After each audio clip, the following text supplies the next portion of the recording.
All right, great. My name is Dominique. If you guys don't know, you can read it right here.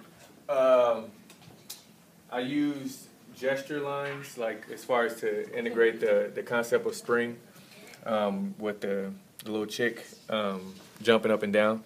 So now I'm going to tell the story. You guys ready? Yeah, cool.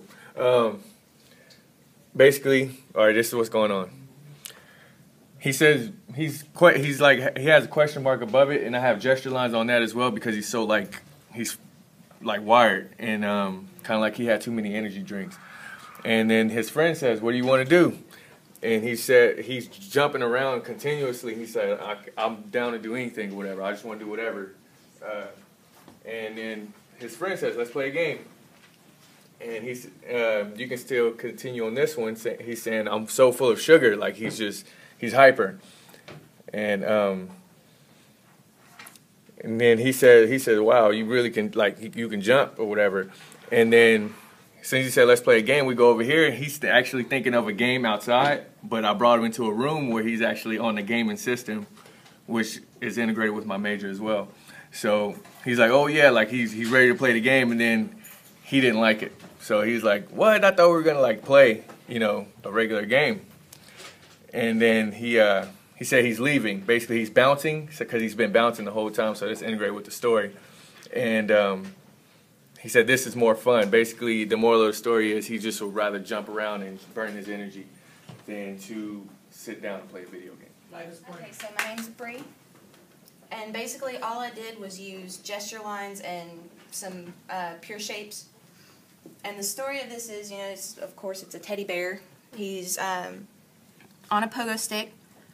He's bouncing up and down, and then towards the end of it, he gets stuck in the panel. Gets stuck at the top of the panel.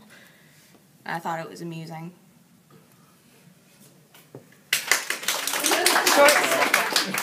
This is our spring adventure. We titled it. We used implied lines here as the dog is running. We kind of used many shapes to give it a basic form to create our character, and we try to give it depth by adding steps going up and down. Let me introduce you to our characters. Our main character is Timmy and his dog Rex. Basically, Don't turn it. There you go. Sorry. Okay, and this one, basically, Timmy's playing with his spring.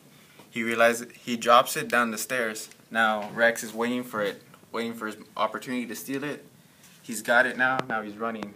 Now we have Timmy running after the Rex with the spring in his mouth.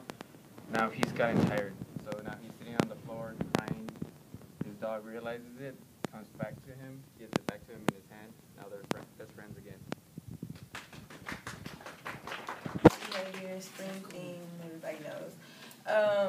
We used positive and negative space with the shoe, as well as implied lines when the girl looks at the shoes, and line quality, right? Yeah. Okay. Okay, so our story starts in outside, and you don't see the girl, but you kind of imply that she's there because you see the boutique. And then she kind of focuses on the shoes that are on the window. So it's like heavenly music because she's a girl. She has a shoe fetish. She loves shoes. So she goes inside, she's going to go shop around and do what girls do. And she takes the shoes, but doesn't pay for them, and gets a $5 discount. And then the police come because, stealing is bad for your health. And then the police come chasing after her because, she stole shoes. And that's basically it. Cartoon, we use straight lines with the windows. We use pure shapes with our sofa, and we use figure and ground with our table and our vase on top of this. This is called Dot and Stanley. Dot and Stanley are two sofas. They're going through the seasons, through the change. They say it's the 4th of July. Summer's just around the corner. Over here is Halloween. Dot is always excited about the season, but Stanley can't wait for spring. Over here is Christmas time. Dot wants him to bring on the green and the red. And, of course, Stanley says, blow up the house, why don't you? Down here we have St. Patrick's Day. Dot loves St. Patrick's Day, and Stanley wants to know why did they put that hat on top of his head. Here is spring. Dot is excited, and Stanley says, finally, something we both can agree on.